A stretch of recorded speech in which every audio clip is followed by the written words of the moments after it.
नमस्कार। आज एक लाइव कुंडली लेकर के उपस्थित हूँ आप लोगों के सामने।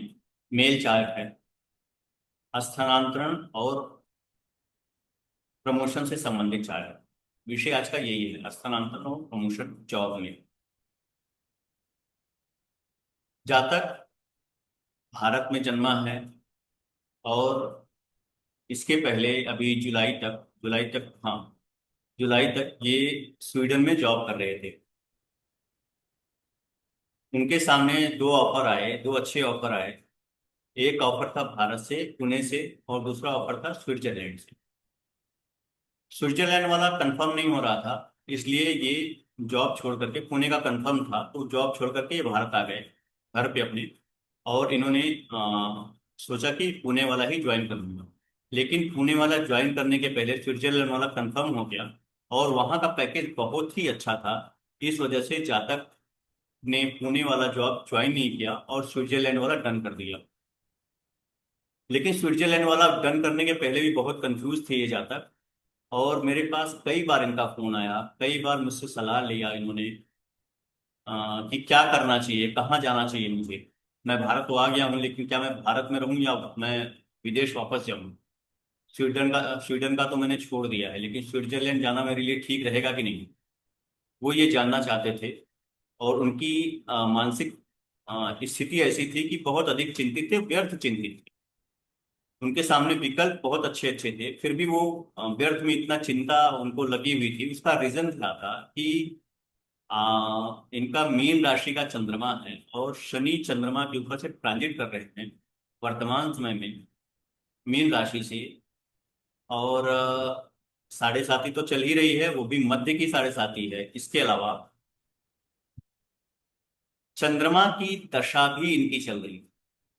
यानी कि साढ़े साती का प्रभाव, अगर दशा ना हो चंद्रमा का, शनि की दशा ना हो, चंद्रमा की दशा ना हो, तो ऐसे लोगों को साढ़े साती का प्रभाव कम होता है। और यदि अगर चंद्रमा की दशा चल रही हो, शनि की दशा चल रही हो, ऐसे लोगों के लिए साढ़े साती का प्रभाव बढ़ जाता है। मानसिक चिंताएं, मानसिक दुश्चिंताएं, जो कि व्यर्थ की चिंताएं कुछ होती हैं बहुत सारे लोगों को, वो लग जाती हैं लोगों को। कितना भी समझाया जाए, बताया जाए, कहा जाए, फिर भी उनको उनका मन जो है ना परेशान रहता है, व्यथित रहता है, विचलित रहता है। आइए ये कुंडली देखते हैं, साझा करता हूँ आप लोगों से। ये पर डिटेल है, आप लोग देख लीजिए।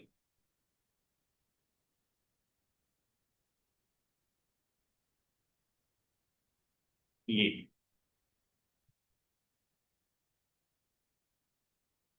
कुंडली का अवलोकन कर लीजिए थोड़ा सा। ये देखिए, कर्क लगन की पत्रिका है और चंद्रमा मीन राशि में। सबसे पहली चीज कि जल तत्व का प्रभाव बढ़ गया कुंडली में। लग्न भी जल तत्व का। एक तो चंद्रमा का ही लग्न है, स्वामी चंद्रमा है। ऊपर से चंद्रमा जिस राशि में गया है वो भी जल तत्व राशि।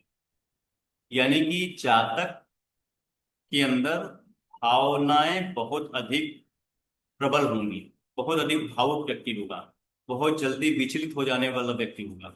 इसमें कोई संदेह नहीं है। ये कहने में कोई हिचक या गुरेज नहीं होना चाहिए, कोई संकोच नहीं होना चाहिए। अब लग्न में ही देखिए सूर्य बैठे हैं। सूर्य कौन है? द्वितीय भाव के स्वामी। साथ में बुध भी बैठे हुए हैं। बुध कौन है? बुध इस पत्रिका के लिए शत्रु है एकमात्र। बुध लग्नेश चंद्रमा को अपना परम शत्रु मानते हैं।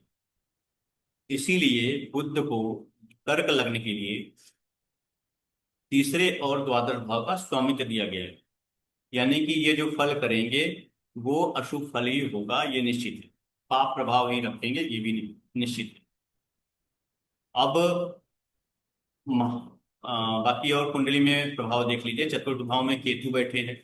चतुर्थ भाव पर केतु राहु का प्रभाव आ गया।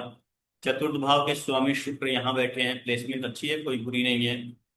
यानी कि चतुर्थ से एकादश में बैठे हुए हैं, चतुर्थ भाव की वृद्धि के लिए बैठे हुए हैं, वृद्धि कराना चाहते हैं। लेकिन इस शुक्र पर देखिए राहु और शनि की दृष्टियां आ रही हैं। शनि की 10वीं दृष्टि, राहु की पंचम दृष्टि, यानी कि शुक्र पीड़ित है। ठीक है। अब चंद्रमा पर भी देख लिए, चंद्रमा बहुत अच्छी प्लेसमेंट है, लेकिन मंगल से दृष्ट है। शनि अ, पंचम में जरूर बैठा है, अष्टमेश है, और लेकिन वो पाप कर्तरी में है। ठीक है, स्थिति अच्छी है, लेकिन थोड़ा सा पीड़ित है, वक्री है। सबसे खराब कंडीशन इस कुंडली में अगर किसी की है तो वो है गुरु की। गुरु भाग्येश होकर के अष्टम भाव में बैठा है। किसी भी कुंडली में भाग्येश का सबसे ज्यादा खराब स्थिति अगर कहीं है तो वो अष्टम होती है। ठीक है, क्योंकि वो लग्न से अष्टम हो गया और भाग्य से द्वादश हो गया। अब देखिए जो साउंड आ रहा है बोलने में, लग्न से अष्टम और भाग्य भाव से द्वादश भाव, यानी एक जगह से अष्टम और दूसरी जगह से द्वादश। अष्टम और द्वादश दोनों त्रिक स्थान है, दुख के स्थान है, अशुभ स्थान है। इसीलिए भाग्येश का सबसे खराब अगर माना जाए कहीं जाना तो वो अष्टम भाव में है। अब ये भाग्येश अष्टम में बैठ के द्वादश को भी देख रहा है, ये भी देखने की बात है। ठीक है, और चतुर्थ स्थान के स्वामी को भी देख रहा है। दोनों बातें हैं। अब इस स्थिति में कंडीशन जो थी इनकी कि सबसे पहले चीज कुंडली में ये समझने का प्रयास कीजिए कि चतुर्थ भाव क्या इतना पीड़ित है, क्या चतुर्थ भाव में कोई समस्या है कि जातक अपने मातृभूमि में टिक नहीं पाया, रह नहीं पाया, मजबूरी में या इच्छा से ये जातक देश छोड़ करके बाहर अपना जीवन यापन करने के लिए निकल गया। उसका अब देखिए कुंडली में यहाँ राहु केतु का प्रभाव चतुर्थ में आ गया। चतुर्थ के स्वामी पर शनि और राहु का प्रभाव आ गया। चंद्रमा नवम में बैठा है, बहुत अच्छी प्लेसमेंट है, कोई समस्या नहीं है। लेकिन चंद्रमा पर मंगल की दृष्टि, इसके अलावा ये चतुर्थ भाव से षडाष्टक भी चंद्रमा का है। चतुर्थ के स्वामी से भी चंद्रमा षडाष्टक में है। दोनों चीजें हैं, चतुर्थ से भी और चतुर्थ के स्वामी से भी चंद्रमा का षडाष्टक होना, ये भी मातृभूमि से दूर ले जाने के लिए इंडिकेट करता है। बहुत ही स्पष्ट संकेत है ये, प्रबल संभावना बनाती है। अब विदेश जाने के लिए जो चीजें हैं कुंडली में योग होते हैं वो है लग्न, तृतीय, द्वादश और नवम का संबंध। ये अगर बन रहा है तो ऐसे व्यक्ति बाहर देश में अपना करियर बनाए, अपना फ्यूचर बनाए तो वो ब्राइट हो जाता है, अच्छा हो जाता है। वर्तमान महादशा पर फोकस करना भी जरूरी है। वो है महादशानाथ सूर्य। सूर्य की महादशा चल रही है। एक तो सूर्य खुद भी अपने आप में सेपरेटिव इफेक्ट्स रखते हैं, पृथककारी ग्रह हैं, अलगावकारी ग्रह हैं, जहां बैठते हैं वहां से अलग करने का प्रभाव रखते हैं।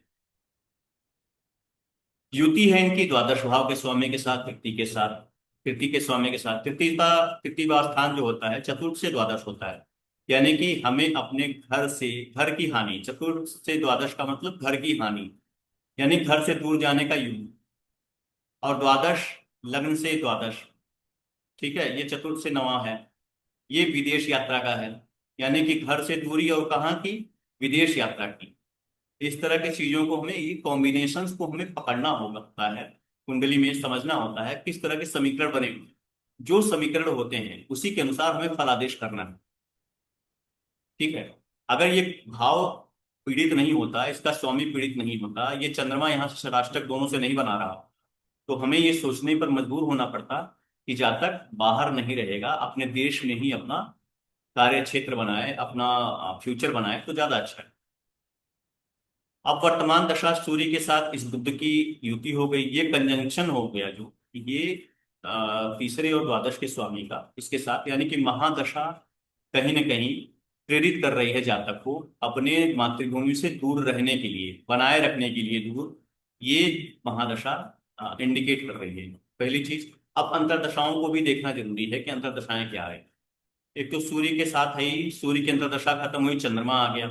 अब चंद्रमा, एक तो एक चीज है कि नैसर्गिक कारक है यात्रा का, चाहे वो यात्रा छोटी हो या बड़ी यात्रा हो, विदेश की यात्रा हो, कैसी भी यात्रा हो, चंद्रमा का इन्वॉल्व होना बहुत ही आवश्यक है अगर यात्रा की बात हो रही है, यात्रा का प्रश्न है।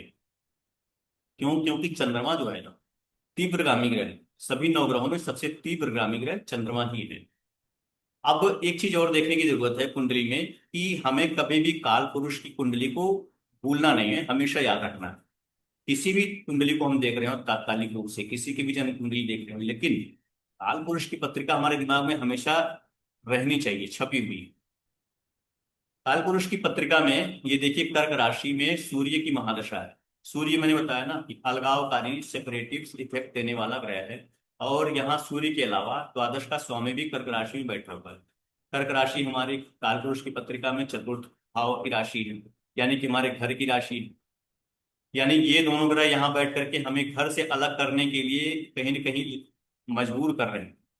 इसके अलावा ये मीन राशि में लग्नेश चंद्रमा है और वर्तमान अंतर्दशा नाथी है। मीन राशि कालपुरुष की कहाँ की राशि है? द्वादश की राशि है, विदेश जाने की राशि है। यानी कि लग्न में बैठा हुआ महादशानाथ, कर्क राशि में बैठा हुआ महादशानाथ और मीन राशि में नवम में बैठा हुआ अंतर्दशानाथ, ये दोनों वापस हमें विदेश में ही ढकेलने के लिए मजबूर कर रहे हैं, प्रेरित कर रहे हैं।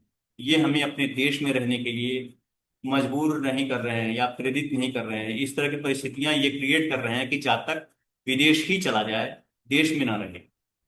मैंने इनको यही सुझाव दिया और मेरे बार बार कहने के बाद भी ये बहुत कंफ्यूज रहे। लेकिन अंत में इन्होंने यही निर्णय लिया, पुणे की नौकरी इन्होंने छोड़ दी, ज्वाइन नहीं किया उन्होंने, और स्विट्जरलैंड वाला डन कर दिया। अब इनका स्विट्जरलैंड का जो डॉक्यूमेंट में प्रोसेसिंग होती है, तो वो प्रोसेस चल रहा है। वो लगभग 2 महीने का प्रोसेस है अभी, वो कंप्लीट होगा। और उम्मीद है कि नवंबर के महीने में या दिसंबर में जैसे इनका वीजा और टिकट आ जाता है, ये स्विट्जरलैंड चले जाएंगे। तो ये पत्रिका थी। इसमें देखिए, स्थानांतरण के लिए जो हम मुख्य चीजें देखते हैं वो है ये तृतीय भाव, छठा भाव,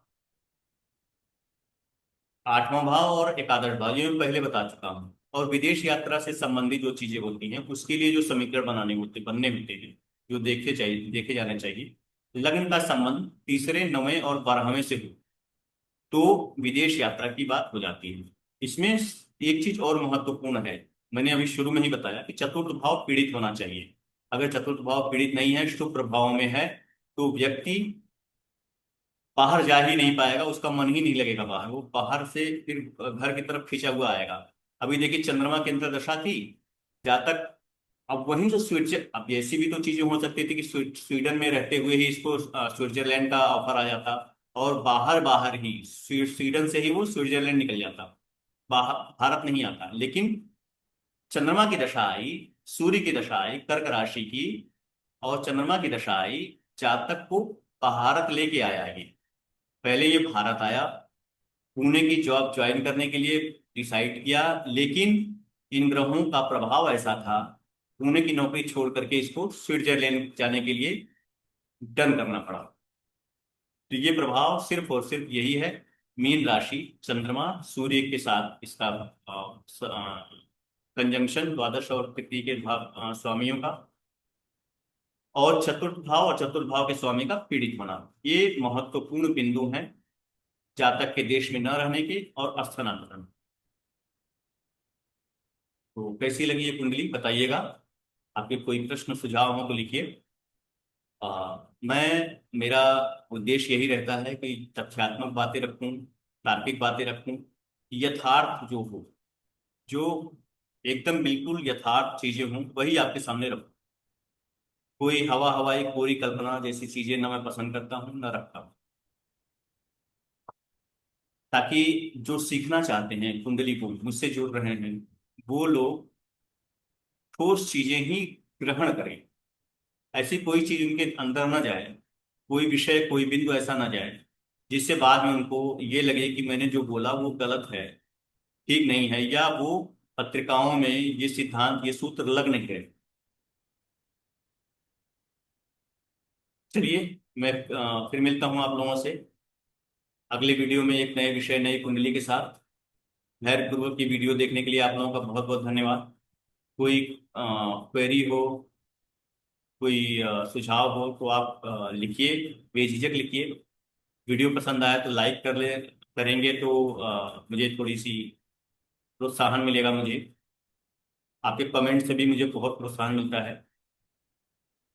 और अगर ये वीडियो सार्थक लग रहा हो, उपयोगी लग रहा हो, तो आप शेयर करेंगे तो हो सकता है कुछ और लोगों को इससे लाभ प्राप्त हो। नमस्कार।